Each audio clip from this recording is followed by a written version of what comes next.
السلام علیکم ناظرین، اس قسط کے آغاز میں آپ دیکھیں گے کہ تمام پاشا ایک بڑی ٹیبل پر بیٹھ کر روس سے تعلقات بہتر کرنے کے لیے کچھ دستاویزات کو ڈھونڈ رہے ہوتے ہیں۔ زیتو پاشا کہتے ہیں کہ پاشا واؤ چلیں بیروت کی جنگ پر بات کرتے ہیں۔ ہم انہیں بتائیں گے کہ ہم روس کو جنگ میں فتح کے بعد برباد کر سکتے تھے، لیکن روس کے بھیک مانگنے پر ہم نے ان پر رحم کیا۔ مان لیں کہ ہم نے ان سے کہیں گے کہ فتح کے بعد ہم تمہیں برباد کر سکتے تھے، لیکن روس کے بھیک مانگنے پر ہم نے ان پر رحم کیا۔ مان لیں کہ ہم ان سے کہیں گے کہ فتح کے بعد ہم تمہیں برباد کر سکتے تھے۔ ایک اور پاشا کہتا ہے کہ آپ جانتے ہیں کہ غازی عثمان پاشا کو انہوں نے گرفتار کر لیا تھا اور وہ انہیں ارکوف لے گئے تھے۔ مان لیں کہ انہوں نے ان کے ساتھ وہاں برا برتاؤ کیا تھا۔ توفیق پاشا کہتا ہے کہ عثمان پاشا لیمن میں اتنی بہادری سے لڑے کہ روسی ان سے متاثر ہوئے۔ ان صاحب نے ان کی بہت عزت کی۔ دوسری طرف سلطان اپنے دربار سے نکل کر محل کی راہداری سے گزر رہے ہوتے ہیں۔ فؤاد پاشا بھی باہر انتظار کر رہے ہوتے ہیں۔ سلطان پوچھتے ہیں کہ کیا ہوا فؤاد پاشا؟ فؤاد بتاتا ہے کہ میں نے سنا ہے کہ آپ نے پاشاؤں کو بلوایا ہے۔ سلطان فرماتے ہیں اچھا ہے کہ آپ نے بھی سن لیا کہ ہم نے پاشاؤں کو بلوایا ہے۔ فؤاد پاشا کہتا ہے کہ میں نے سوچا کہ ہمارے ملک کو بھی میری ضرورت پڑ سکتی ہے، اس لیے میں بھی آ گیا۔ سلطان فرماتے ہیں کہ ملک کو کبھی کسی کی ضرورت نہیں ہوتی، بلکہ ہمیں ملک کی ضرورت ہوتی ہے۔ اب آپ اپنے آرام دہ بستر پر جائیں اور جا کر آرام کریں۔ فؤاد پاشا یہ سن کر شرمندہ ہو جاتے ہیں۔ اس کے بعد سلطان پاشا کی میٹنگ والے کمرے میں پہنچتے ہیں۔ محمود پاشا سو رہے ہوتے ہیں۔ جب وہ سنتے ہیں کہ سلطان آئے ہیں تو وہ جلدی سے کھڑے ہو جاتے ہیں۔ سلطان فرماتے ہیں کہ محمود پاشا لگتا ہے کہ آپ تھک چکے ہیں، کیونکہ باقی سب پاشا کام کر رہے ہیں تو اس کا مطلب ہے کہ وہ نہیں تھکے۔ کیا پاشا آپ کو کچھ ملا؟ توفیق پاشا کہتا ہے کہ جی سلطان، ہمیں ملا۔ روس نے 25,000 کلومیٹر لمبا ریلوے ٹریک بنایا ہے۔ ہم انہیں اپنے لیے ریلوے ٹریک بنانے کی پیشکش کریں گے۔ سلطان فرماتے ہیں کہ یہ بات کس کے ذہن میں آئی ہے؟ محمود پاشا کہتے ہیں کہ میں نے اس بارے میں بہت غور و فکر کیا، دماغ لگایا، محنت کی، اور پھر تھکاوٹ کی وجہ سے میری آنکھ لگ گئی۔ محمود پاشا کہتا ہے کہ سلطان یہ میں نے سوچا ہے۔ سلطان فرماتے ہیں کہ بہت خوب پاشا، اس بار روسی بہت ہم سے خوش ہوں گے۔ محمود پاشا آپ ہمارے ساتھ آئیں۔ سلطان میٹنگ والے کمرے سے باہر نکلتے ہیں اور جانے سے پہلے دوسروں کو بولتے ہیں کچھ اور ڈھونڈو۔ باہر فؤاد پاشا ایک طرف کھڑا ہو کر جاسوسی کر رہا ہوتا ہے۔ سلطان محمود پاشا کو لائبریری میں لے جاتے ہیں۔ محمود پاشا کہتے ہیں کہ سلطان، ریلوے کی اس پیشکش سے روسیوں کی رال ٹپکنے لگے گی، لیکن ہمیں ابھی تک یہ پتہ نہیں ہے کہ آپ کیا کرنا چاہ رہے ہیں۔ سلطان فرماتے ہیں کہ روسی سفارت خانے میں ہمارا ایک جاسوس ہے۔ تحسین پاشا سیاسی معاملات کی دستاویزات میں سے 51 نمبر کی دستاویزات لائیے۔ تحسین پاشا دستاویز سلطان کو دیتے ہیں۔ سلطان وہ دستاویز کھولتے ہیں۔ اس میں ایک تصویر ہوتی ہے۔ سلطان کہتے ہیں کہ میخائیل، آپ اسے جانتے ہیں کیا؟ محمود پاشا تصویر دیکھ کر کہتے ہیں کہ جی سلطان، میں جانتا ہوں۔ سلطان کہتے ہیں کہ دیکھیں انتشار پسندی کا بانی وکولن کیا کہتا ہے۔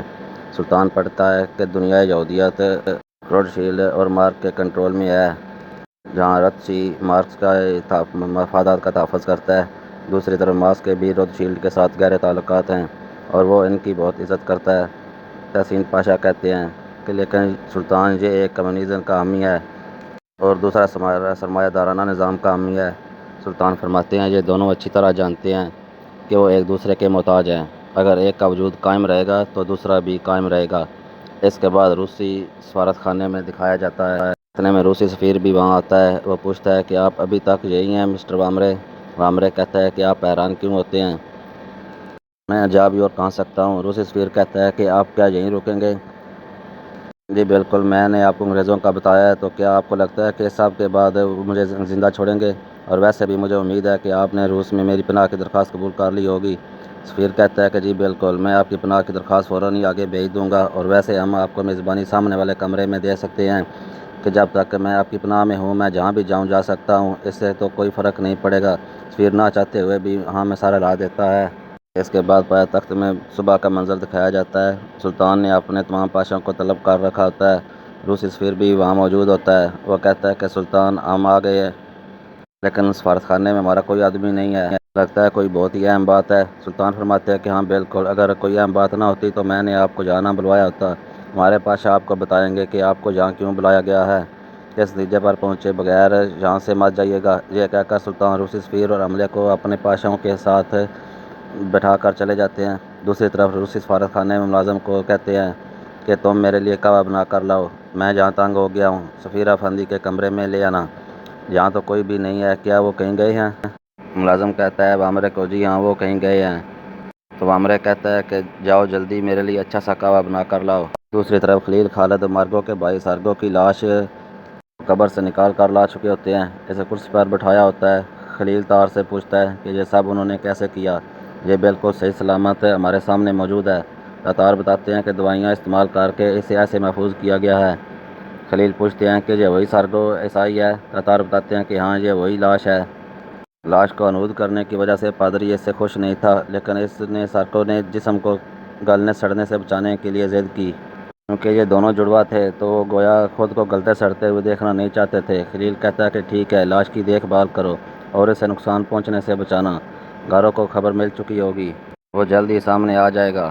جب ہم گاروں کو ماریں گے تو ایک پادری کو بلوانا اور اسے مذہبی طریقے کے مطابق دفنانا۔ عثمان کہتا ہے کہ اسے تو بالکل بدبو نہیں آ رہی، تم اسے دفنانے کی بجائے گھر میں کیوں نہیں رکھ لیتے؟ خلیل کہتے ہیں تو ٹھیک ہے، یہ عثمان کے ساتھ اس کے کمرے میں رہے گا۔ عثمان کہتا ہے کہ نہیں چچا، میں وہاں نہیں رہوں گا، مجھے نیند نہیں آئے گی، میں رات کو پہرا دوں گا۔ بیچارہ عثمان بات کر کے خود ہی پھنس چکا ہوتا ہے اور دوسرے سب ہنسنے لگتے ہیں۔ دوسری طرف سلطان ریکارڈنگ والے روم میں جاتے ہیں۔ وہ کہتے ہیں کہ انشاءاللہ ہمارے منصوبے کو سمجھ چکے ہوں گے۔ تحسین پاشا کہتے ہیں کہ وہ ایک بہت ہی چالاک انسان ہے، وہ سمجھ گئے ہوں گے۔ سلطان فرماتے ہیں کہ انجینئر روسی سفارت خانے میں ہماری بات کرواؤ۔ سلطان ٹیلی فون کرتے ہیں۔ دوسری طرف وامرے افندی فون ریسیو کرتے ہیں۔ وہ بتاتے ہیں کہ سلطان سفارت خانہ خالی ہے، میں نے کب کا ایک اور کب منگوایا ہے، ہم آرام سے بات کر سکتے ہیں۔ سلطان فرماتے ہیں کہ انگریز لیلن مارٹو روچکی ان جیسے انتشار پسندوں کی حمایت کر رہے ہیں، وہ پوٹلا فیکٹری کے مزدوروں کو اکسا رہے ہیں، وہ اس بات کو ریوال کی میٹنگ میں روسیوں کو پھنسانے کے لیے استعمال کریں گے۔ میں چاہتا ہوں آپ اس پیغام کو روسی حکومت تک پہنچا دیں۔ یہ ایک خفیہ معلومات ہوں گی جو روسی سفارت خانہ بھیجے گا۔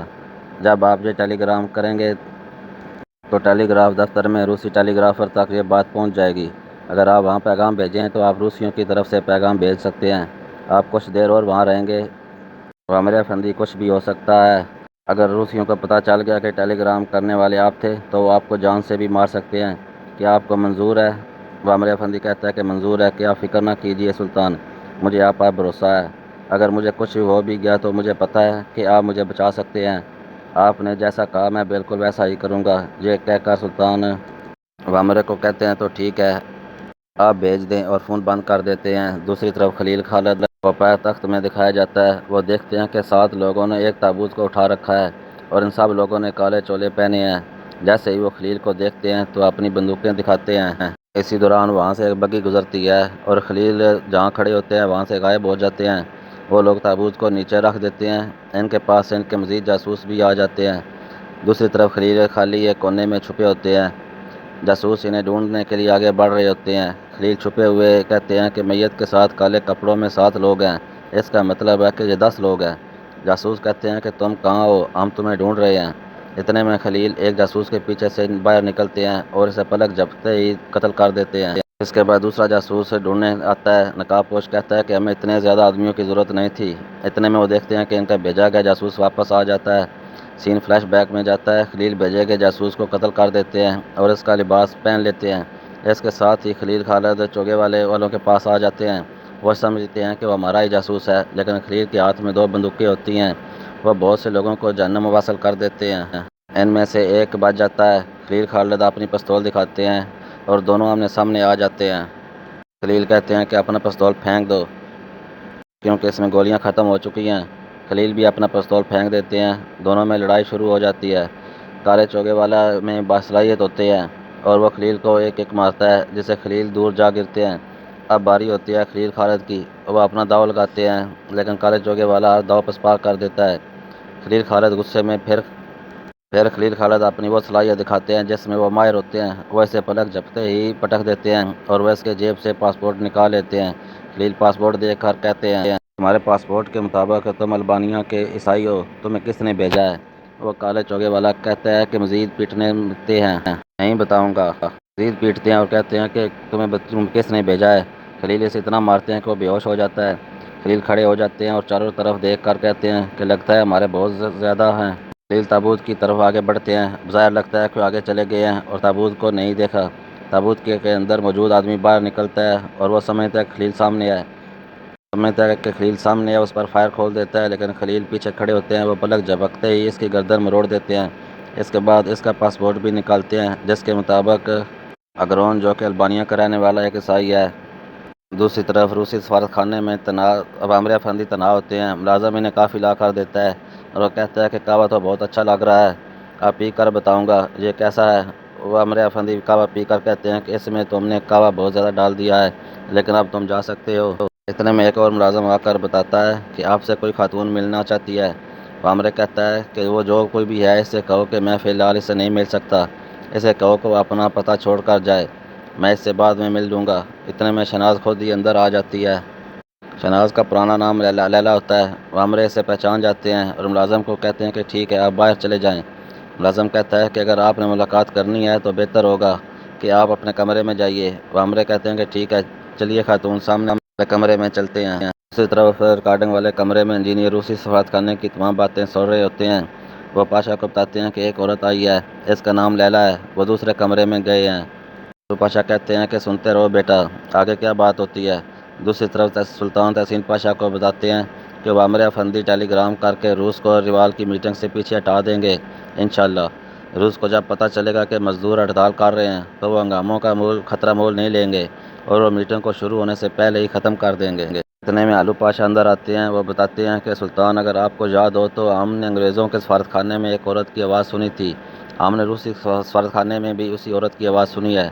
سلطان کہتے ہیں کہ کوئی نئی بات بتائیے۔ پاشا بتاتے ہیں کہ ہمیں اس کا نام پتہ چل گیا ہے، اس کا نام لیلا ہے۔ دوسری طرف لیلا، جس کا نام اب شہناز ہے، وہ عامر کو کہتی ہے کہ ہم ایک دوسرے کو اچھی طرح جانتے ہیں، ہم آپ کی اپنے آپ کو بچانے کی صلاحیت کی وجہ سے واقعی میں داد دیتے ہیں۔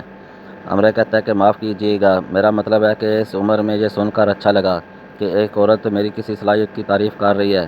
شہناز کہتی ہے کہ آپ انہیں کی وزارت خارجہ سے پیسے بھی کما رہے ہیں برطانیہ سے، اور دوسری طرف عبدالحمید کے لیے بھی کام کر رہے ہیں۔ اب آپ جہاں ہیں روسی سفارت خانے میں، اور وہ بھی صحیح سلامت، کیونکہ آپ کا پلڑا ہمیشہ بھاری ہے۔ آپ اتنا کچھ جانتے ہیں کہ آپ ضرورت پڑنے پر اسے بیچ سکتے ہیں، اور آپ کی زندگی میں غداری اور وفاداری ہمیشہ ساتھ ساتھ چلتے رہے ہیں۔ جب آپ کو خطرہ محسوس ہوتا ہے تو وفاداری اور غداری بدل جاتے ہیں۔ وہ عامر افندی کہتے ہیں کہ اسی وجہ سے میری زندگی لمبی ہے۔ شہناز کہتی ہے کہ اگر حالات بدل جائیں اور تم عبدالحمید کو بتا دو کہ میں کون ہوں تو پھر کیا ہوگا عامر کہتے ہیں کہ میں تمہیں ابھی اچھی طرح جانتا ہوں، میں جانتا ہوں کہ اگر میں نے یہ بات بتا دی تو میں مارا جاؤں گا، اور میں تمہیں یقین دلاتا ہوں کہ میں ابھی بہت جینا چاہتا ہوں، اس لیے میں نہیں بتاؤں گا۔ شہناز کہتی ہے کہ ٹھیک ہے، مجھے کچھ پوچھنا ہے تم سے، مجھے بتاؤ کہ عبدالحمید نے تمہیں یہاں کیوں بھیجا ہے۔ وہ عامر کہتا ہے کہ مجھے یہاں عبدالحمید نے نہیں بھیجا۔ شہناز اپنے پرس سے پستول نکالتی ہے۔ وہ عامر بتاتا ہے کہ ویسے میں خود یہاں آیا ہوں، لیکن جیسا کہ اب میں یہاں ہوں تو میں عبدالحمید کے لیے کام کروں گا۔ شہناز کہتی ہے کہ مزید بولو۔ وہ عامر بتاتا ہے کہ میں یہاں ویسے ہی نہیں آیا، میں نے روس کو ایک ٹیلی گرام بھیجا ہے، میں نے بتا دوں گا کہ ان انگریزوں نے پورٹل آف فیکٹری میں مزدوروں کو پھانسا ہے تاکہ وہ ہڑتال کریں، اور وہ اس ہڑتال کو ریوال کی میٹنگ میں اپنے کام کے لیے استعمال کریں۔ مجھے امید ہے کہ یہ خبر تمہارے کام کی ہوگی۔ شہناز کہتی ہے کہ تمہیں ابھی لمبا عرصہ جینا ہے، موت کا خوف تم سے کچھ بھی کروا سکتا ہے۔